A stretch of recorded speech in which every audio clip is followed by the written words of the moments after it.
The text came through at 3:47 p.m. on December 28th, right as I was reviewing Q4 projections with my CFO. Marcus, brother, don't come to New Year's Eve. My fiancée is a corporate lawyer at Davis Polk. She can't know about your situation. I stared at the message for a moment. My situation.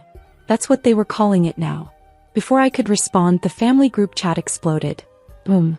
Marcus is right, honey. This is important for his career. Dad, Amanda's from a very prestigious family. We need to make the right impression. Sister, Jenna, maybe next year when you've figured things out? I watched the messages pile up. 3 dots appeared under Marcus's name again. Marcus, Amanda thinks I come from a family of achievers. Having you there would complicate that narrative. You understand, right? My executive assistant, David, knocked on my glass door. Ms. Chin, the board wants to move up tomorrow's strategy session. They're concerned about the Davis Polk timeline. I held up one finger. David nodded and stepped back. We're doing this for you too, sweetie. You wouldn't feel comfortable anyway. Amanda's friends are all Ivy League lawyers and investment bankers. Dad, her father is a senior partner at Sullivan & Cromwell. These are serious people. I took a breath and typed 2 words. Me, understood. Marcus, thanks for being cool about this. I'll make it up to you. I set my phone down and looked at David through the glass. He was holding a leather portfolio with our company logo embossed in gold. Meridian Technologies. Tell the board 2 p.m. works, I said. And confirm that Davis Polk is sending their full M&A team to the January 2nd meeting. Already confirmed, David said. Senior partners, associates, the works. It's their biggest potential client acquisition of the year. I smiled. Perfect. It wasn't always like this. Growing up, I was the family disappointment in training. Marcus was the golden child. Varsity athlete, student government, early acceptance to Princeton. Jenna was the social butterfly who married a dermatologist and joined the country club. And then there was me. The quiet one. The quirky one. The one who spent weekends coding in her room instead of going to parties. Sarah needs to work on her social skills. I'd overheard Mom tell her bridge group when I was 16. She's very internal. Dad was more direct. Your brother is going to run a Fortune 500 company someday. You need to think about realistic goals. When I got into MIT, there was no celebration dinner. Marcus had just made partner track at his consulting firm, and that was the real news. My acceptance letter stayed on the kitchen counter for 3 days before Mom moved it to file it away. Computer science, Dad had said, not quite hiding his disappointment. Well, I suppose someone has to do the tech support. I graduated at 20. Started my first company at 21. It failed spectacularly within 8 months. The family group chat had been brutal. Dad, maybe it's time to think about grad school. Get an MBA. Something practical. Marcus, I can ask around about entry-level positions if you want to get serious about your career. There's no shame in working for an established company, honey. I didn't tell them about the second company. Or the third. The fourth one, Meridian Technologies. I started in my studio apartment with $15,000 of savings and a breakthrough algorithm for supply chain optimization that I'd been developing since sophomore year. I didn't tell them when we got our first client, a mid-sized logistics company willing to try anything to shave costs.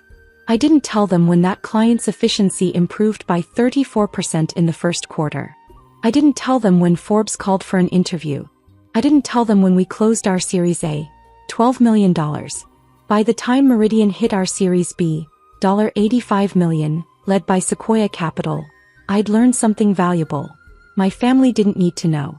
They'd made it clear what they thought my ceiling was. I didn't owe them updates on how thoroughly I'd shattered it.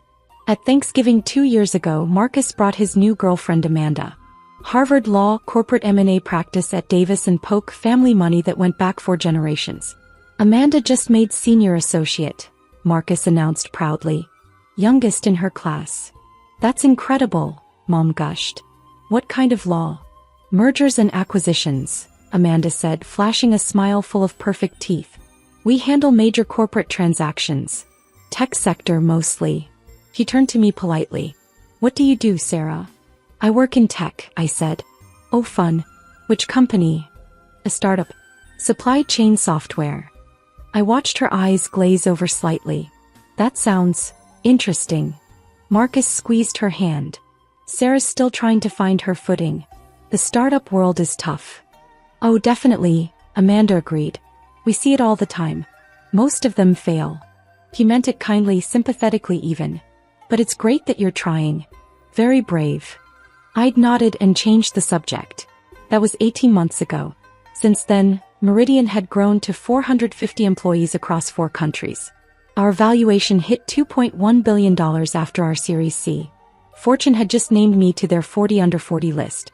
We were in active negotiations to acquire one of our largest competitors. A deal that would make us the dominant force in enterprise supply chain optimization. And Davis Polk was representing the company we were acquiring. I didn't build Meridian to prove anything to my family. I built it because the problem was fascinating and the solution was elegant, and because at 2 a.m. when I finally cracked the core algorithm, I felt more alive than I'd ever felt at any family dinner. But I'd be lying if I said their dismissal didn't fuel something. Have you thought about a real job? Became another 16-hour day. Every Marcus closed another major deal became another client signed. Every time I wasn't invited to something because I wouldn't fit in, became another reason to make sure I'd eventually own the room they thought I didn't belong in. My team didn't know about my family situation. David knew I kept my personal life private. My CTO Rebecca knew I never took calls during board meetings. My general counsel James knew that I'd built this company with something to prove, though he'd never asked what. You're different, Rebecca had said once, after we'd pulled off an impossible product launch in 6 weeks. Most CEOs I've worked with do it for the money or the status. You do it like you're trying to rewrite something. Maybe I am, I'd said. The Davis Polk deal had fallen into our laps in October. TechFlow Solutions, a $800 million company that had dominated the East Coast market for a decade, was struggling. Their technology was outdated. Their leadership was aging out. They wanted to sell while they could still command a premium. We wanted their client list and their market share. Davis Polk represented TechFlow, which meant Amanda Whitmore, senior associate, was on the deal team. I'd seen her name on the initial disclosure documents. My stomach had dropped. Problem? James had asked, noticing my expression. No, I'd said. No problem at all. I didn't tell him that Amanda was about to marry my brother. I didn't tell him that my family had no idea I was the CEO of Meridian Technologies. I didn't tell him that Amanda had looked at me with pity at Thanksgiving and said, most of them fail. I just told him to proceed with the acquisition. I spent New Year's Eve in my apartment with Thai food and a bottle of very expensive champagne that a client had sent. My phone buzzed throughout the night. The family group chat was active. Photos appeared. Marcus and Amanda at some rooftop party in Manhattan. Mom and Dad in cocktail attire. Jenna and her husband with champagne flutes. Such a beautiful evening. Amanda's parents are lovely. Jenna, can't believe Marcus found someone so perfect. Dad, photo with Amanda's father, he just closed a $2 billion merger. Incredible stories. At 11:47 p.m., a private text from Marcus. Marcus, thanks again for understanding about tonight. Amanda's dad was asking about my family. Easier this way. You know how it is. I stared at the message. Easier this way. I typed, hope you're having fun. I didn't add what I was thinking. In 32 hours, your fiancée is going to walk into the biggest meeting of her career and find out exactly who I am. At midnight, I toasted myself in the mirror. Happy New Year, Sarah. Let's make it interesting. The Davis Polk team was scheduled to arrive at 10 a.m. I got to the office at 6. Our headquarters occupied floors 47 to 52 of a glass tower in downtown Seattle. My office was on 52 corner view, with the city sprawling below and the mountains in the distance. David was already there with coffee. Today's the day, he said. Final negotiations for TechFlow. Their team confirmed? Full roster. 3 senior partners, 5 associates, paralegal support staff. They're bringing the CEO of TechFlow and their board chairman. And the Davis Polk associates? David checked his tablet. Amanda Whitmore is listed as second chair on the transaction. She'll be presenting portions of the due diligence findings. I nodded slowly. Perfect. Rebecca appeared in my doorway.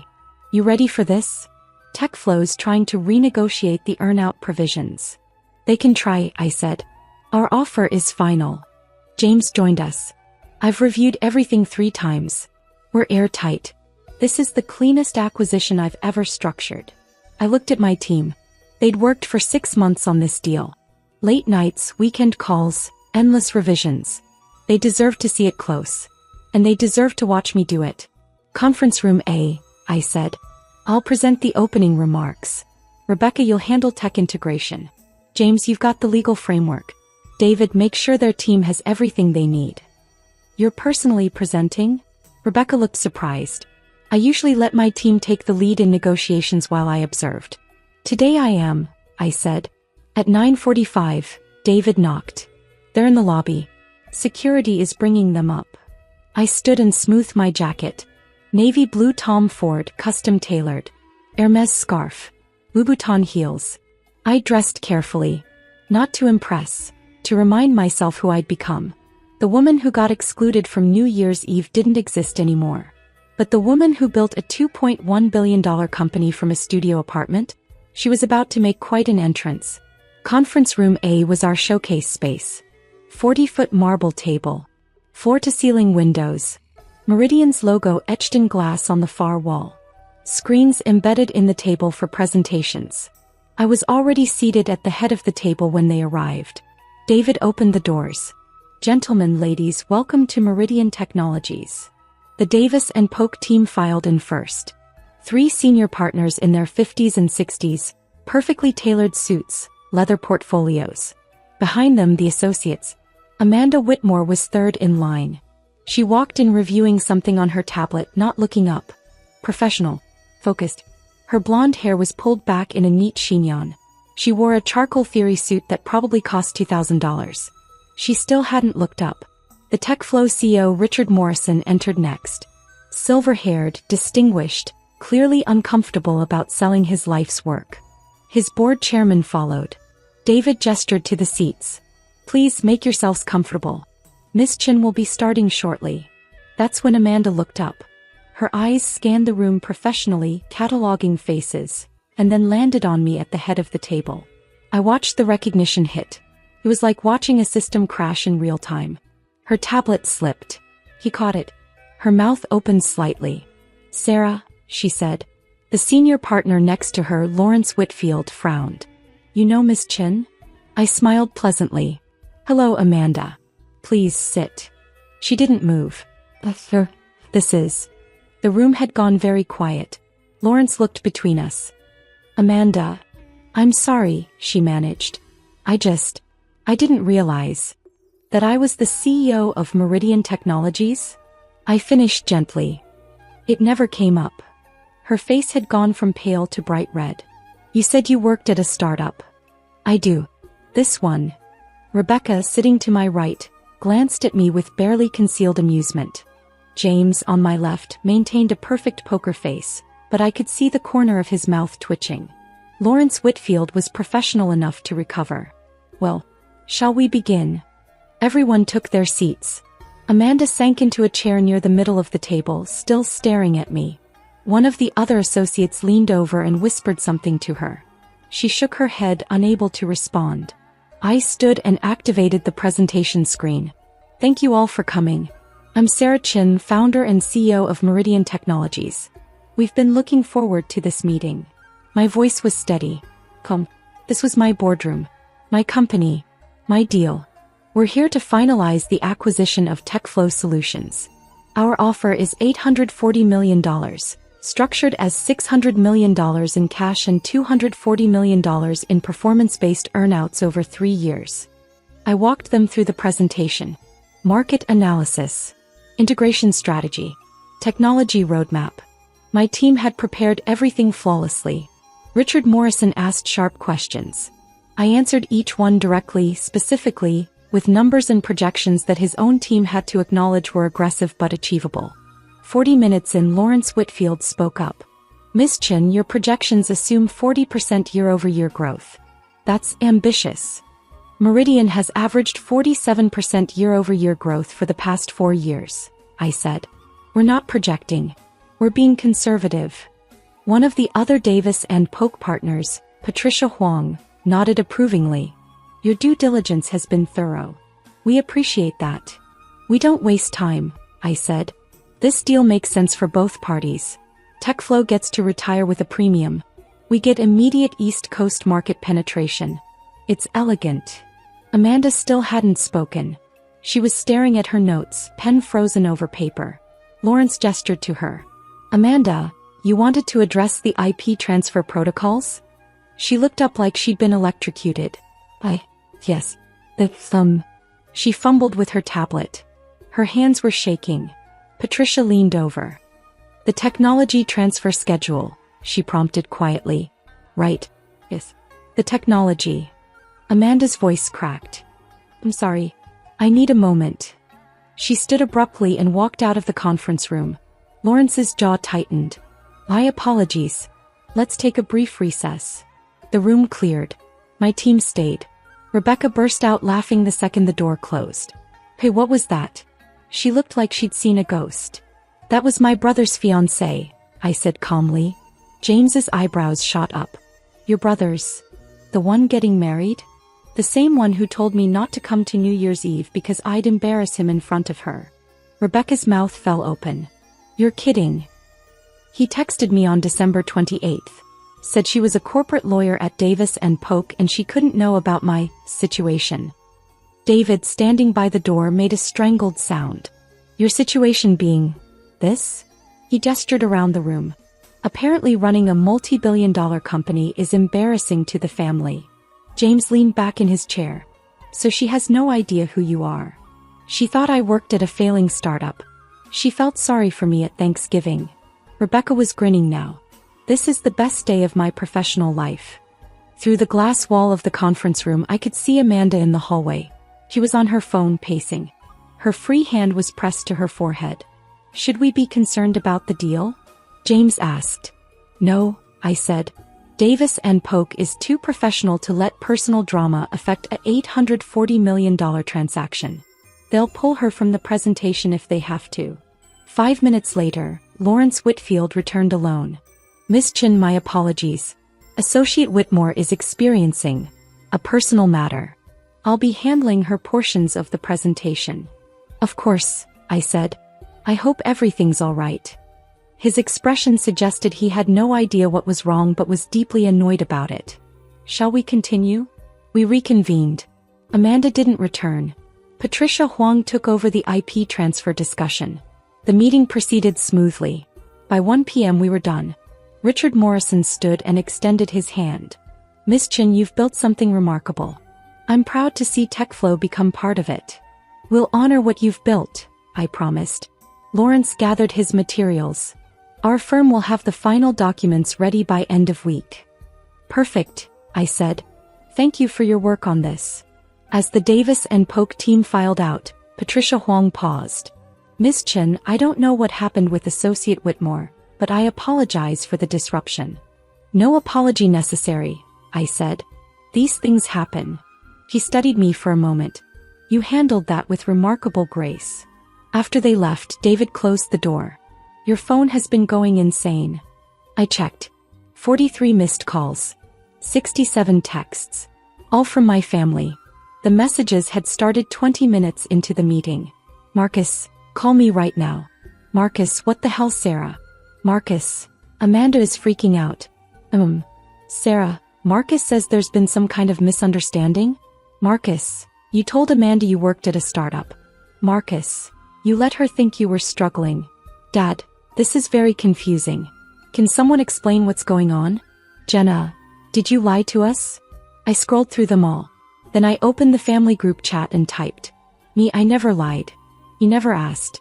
My phone immediately rang. Marcus, I let it go to voicemail. It rang again. I silenced it and set it face down on my desk. David knocked. Your 2 p.m. with the board is in 10 minutes. I'll be there. And, there's someone in the lobby. Says she's your mother. I closed my eyes. Send her up. Mom appeared in my doorway 5 minutes later. She'd clearly rushed over from wherever she'd been. Her coat was buttoned wrong. Her hair wasn't perfect. She stopped when she saw my office. The view. The size. The Meridian logo on the wall. The The framed Fortune magazine cover with my face on it. Sarah, she said quietly. What is this? This is my company, I said. Meridian Technologies. I founded it 6 years ago. 6 years. She sat down slowly in the chair across from my desk. 6 years and you never told us. You never asked what I was doing. You said you worked in tech. At a startup. This is a startup. It's just a successful one. She looked around again, processing. Marcus said Amanda met you. In a boardroom. You were running a meeting. An acquisition meeting. We're buying TechFlow Solutions for $840 million. Davis Polk is representing them. Amanda's firm. Yes. Mom's hands were shaking. She called Marcus in a panic. He said you were the CEO. He thought she was confused. He thought maybe you were someone's assistant and she got mixed up. I'm the CEO, Mom. I've been the CEO since I started this company in my studio apartment with $15,000. $15,000. She trailed off. I don't understand. When Marcus started his consulting job, we thought you were struggling. I was building something. But you let us think. At Thanksgiving when Amanda asked what you did. I told her I worked in tech at a startup. That's true. But you didn't tell her you owned it. She didn't ask. I kept my voice level. She assumed I was failing and felt sorry for me. You all did. Mom flinched. That's not fair. Isn't it? When I got into MIT, Dad said someone had to do the tech support. When my first company failed, you suggested I get a real job. When Marcus made partner at his firm, you threw him a party. When Meridian closed our Series A, $12 million, Mom, I was 23 years old and you didn't even know it happened. You didn't tell us. Because you'd made it very clear what you thought I was capable of. He sat back wounded. So this is, what? Revenge. No, I said. This is me living my life. Building something I'm proud of. You're the ones who decided I was an embarrassment. I just stopped trying to convince you otherwise. Marcus said you ruined his New Year's Eve. I wasn't at his New Year's Eve. That was the whole point. You know what I mean. Amanda is mortified. She told her whole family that Marcus comes from a family of achievers, and then she walks into a meeting and finds out his sister is. She gestured around helplessly. More successful than she expected? You're being cruel. Am I? I stood up. I have a board meeting in 3 minutes, Mom. You're welcome to stay in Seattle and we can have dinner tonight, but right now I have a company to run. She stood too, gathering her coat. At the door she paused. Your father is very upset. I'm sorry to hear that. We thought we knew you. You never tried to know me, I said quietly. You decided who I was when I was 16 and never updated your assessment. She left without responding. The board meeting ran until 4:30. Strategic planning for Q1, budget approvals, discussion of the TechFlow integration timeline. When I returned to my office, David was waiting with a bottle of scotch and 2 glasses. That bad? I asked. Your family has called 17 more times. Your brother is in the lobby. I poured 2 fingers of scotch. Send him up. Marcus looked different in my office. Smaller somehow. He was wearing his consulting firm's standard uniform. Navy suit, white shirt, red tie. The uniform of someone who worked very hard to look successful. He stared at my office the same way Mom had. Then at me. Jesus Christ, Sarah. Hello, Marcus. You're actually. He couldn't finish sentences. Amanda said you were the CEO. I told her she was wrong. That you worked at some little software company. She sent me your Forbes profile. He held up his phone. My face stared back from the screen. 40 under 40. Net worth estimated at $400 million. He looked up. Is that real? The estimate is low, I said. But close enough. He sat down heavily. Why didn't you tell us? When should I have told you? When you announced your engagement and talked for 45 minutes about Amanda's career. When Dad spent Christmas dinner explaining how consulting firms work. When you texted me not to come to New Year's because I'd embarrass you. I didn't mean. You did mean it, I said. You meant every word. You were embarrassed by me. You didn't want your successful fiancé to know you had a sister who was a failure. I didn't say you were a failure. You said I'd embarrass you. You said Amanda couldn't know about my situation. I picked up my glass. My situation being this. He looked around again. I don't understand why you hid it. I didn't hide anything. I just stopped including you. I took a sip. When I started this company, I worked 100-hour weeks. I slept in my office. I lived on ramen and coffee. And every single family dinner, every phone call, every holiday, you all talked about your achievements while I sat there and smiled. You could have told us what you were working on. I tried. Once. Do you remember? 2 Christmases ago, I mentioned we'd signed our first major client. Dad changed the subject to ask about your promotion. Marcus was quiet. So I stopped trying. I continued. I built this company with people who believed in me. My team. My investors. People who didn't need me to prove I was worth listening to. Amanda is devastated, he said finally. Amanda felt sorry for me. She looked at me like I was a charity case. And you let her. What am I supposed to tell her? That's not my problem, Marcus. He stood up, angry now. You made me look like an idiot. No, I said. You made yourself look like an idiot. You assumed your sister was a failure and built your relationship on that assumption. That's on you.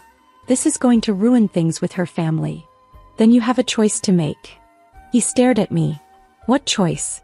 Whether you're going to spend your engagement dinner apologizing for having a successful sister, or whether you're going to figure out why you needed me to be unsuccessful in the first place. He left without answering. The next 2 weeks were chaos. Amanda requested a transfer to Davis Polk's DC office. The firm granted it. Lawrence Whitfield sent me a formal apology for the disruption, and a bottle of wine that cost more than a car. The TechFlow acquisition closed without incident. Richard Morrison sent me a handwritten note thanking me for honoring his legacy. Marcus and Amanda postponed their engagement party. The family group chat went silent. Then on January 18th I got a text from Dad. Dad, can we talk? Just you and me. We met at a coffee shop near my apartment. Neutral territory. He looked older than I remembered. Tired. Your mother says I owe you an apology, he started. Do you think you do? He stirred his coffee for a long time. I read the Fortune article. All of it. The whole profile. And you built something extraordinary. He looked up. And I had no idea. I know. The article mentioned you started with $15,000. In your apartment. Studio apartment. 400 square feet. While we were... He trailed off. While I was telling you to get an MBA and find a real job. Yes. He was quiet for a moment. Why didn't you tell us? Because you'd made it very clear you didn't think I could do it. That's not... He stopped. That's fair. That's probably fair. Probably. He sighed. You were always so quiet. So different from Marcus and Jenna. I thought you needed direction. Structure. I thought I was helping. By telling me to aim lower? By trying to protect you from failure. He met my eyes. I was wrong. It was the first time I'd ever heard him say those words. Marcus is having a hard time, he continued. Amanda's having a hard time. Your mother is confused and hurt. Jenna called me crying yesterday because she doesn't understand what happened. What happened is you all decided I was an embarrassment and uninvited me from New Year's Eve. And then you found out I wasn't who you thought I was. We never thought you were an embarrassment. I pulled out my phone and showed him Marcus's text. She can't know about your situation. Dad read it. His jaw tightened. That's not acceptable. But it's honest, I said. That's how you all saw me. The one who didn't fit. The one who'd bring down the energy. I'm sorry, he said quietly. For what specifically? He looked surprised by the question. Then thoughtful. For not asking what you were working on. For assuming you needed my advice instead of my support. For not celebrating MIT the way we celebrated Marcus's Princeton acceptance. For... He paused. For not knowing my own daughter. My throat tightened. The article said you employ 450 people, he continued. That you've created $300 million in value for your investors. That you're pioneering technology that could revolutionize global supply chains. He shook his head. And I thought you needed my help finding an entry-level job. Yes. I'm proud of you, Sarah. I should have said that 6 years ago. I'm saying it now. I took a breath. Thank you. Can we? He hesitated. Is there a way forward? For the family? I don't know, I said honestly. Marcus texted me an apology yesterday. It was 3 sentences long and ended with, "This has been really hard on Amanda." Dad winced. Mom called to ask if I could smooth things over with Amanda's family. I continued. Jenna wants to know if I can get her husband consulting clients. That's not okay. No, it's not. He was quiet for a long moment. What do you need from us? I need you to see me, I said. Not as the disappointing daughter who needs to be managed. Not as the awkward one who doesn't fit in. Not as a resource to be leveraged. Just me. The CEO of a multi-billion-dollar company. The person I've always been. You just weren't paying attention. He nodded slowly. That's fair. And you're right. He finished his coffee. I can't speak for Marcus or your mother or Jenna. But I'd like to try. To see you. If you'll let me. What does that look like? Dinner. Once a month. Just us. You tell me about your company, I listen. I learn about your life. What you're building. He paused. I catch up on 6 years of being a terrible father. Despite everything, I smiled. You weren't terrible. I was absent. That's worse. Once a month, I said. But the first time you offer me career advice, I'm out. He laughed. Deal. 3 months later, Marcus and Amanda broke up. I heard it from Jenna, who heard it from Mom, who heard it from Marcus's therapist's receptionist. The family information chain remained absurd. Amanda had apparently told Marcus she couldn't marry someone from a family with such complicated dynamics. Which was a polite way of saying she couldn't get past the humiliation of pitying me for 18 months and then discovering I could buy her father's firm if I wanted to. I didn't want to. I had better things to do. Dad and I had dinner once a month as promised. He listened more than he talked. He asked about my team, my technology, my vision. He learned the difference between Series A and Series C funding. He stopped offering advice. At our 3rd dinner he said, I told my golf buddies about you. About Meridian. Yeah. I showed them the Forbes article. They were impressed. Good. One of them asked why they'd never heard me mention you before. He looked uncomfortable. I didn't have a good answer. What did you say? That I was an idiot who didn't recognize brilliance when it was sitting across the dinner table from me. I reached across and squeezed his hand. You're learning. Mom took longer. We had coffee once. It was awkward. She kept apologizing and then getting defensive about her apologies. We agreed to try again in a few months. Jenna sent me a LinkedIn request and a message asking if Meridian was hiring. I told her we were, but she'd need to apply through our normal channels. She unfriended me on Facebook. Marcus and I didn't speak for 4 months. Then in April he sent me a real apology. No excuses. No, this has been hard on me. Just I was wrong.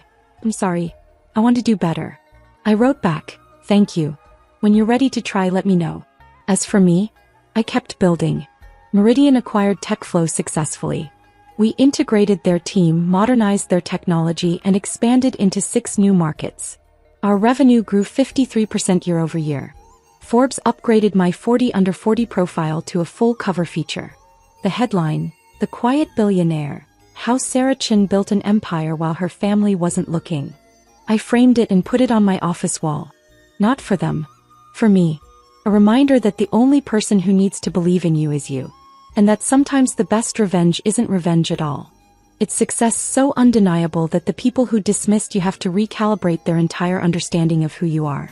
The morning after the Forbes cover came out, I got a text from Marcus. Marcus, saw the cover. You look good. Me, thanks. Marcus, for what it's worth. I'm glad I was wrong about you. I stared at the message for a long time. Then I typed. Me, I'm glad you're starting to figure that out. Coffee sometime? Marcus, I'd like that. It wasn't forgiveness. Not yet. Maybe not ever. But it was a start. And sometimes that's enough. Sarah Chen's story reminds us that the people closest to us don't always see us most clearly. Sometimes we have to build our lives despite their expectations, not because of them. And sometimes, just sometimes, they eventually catch up.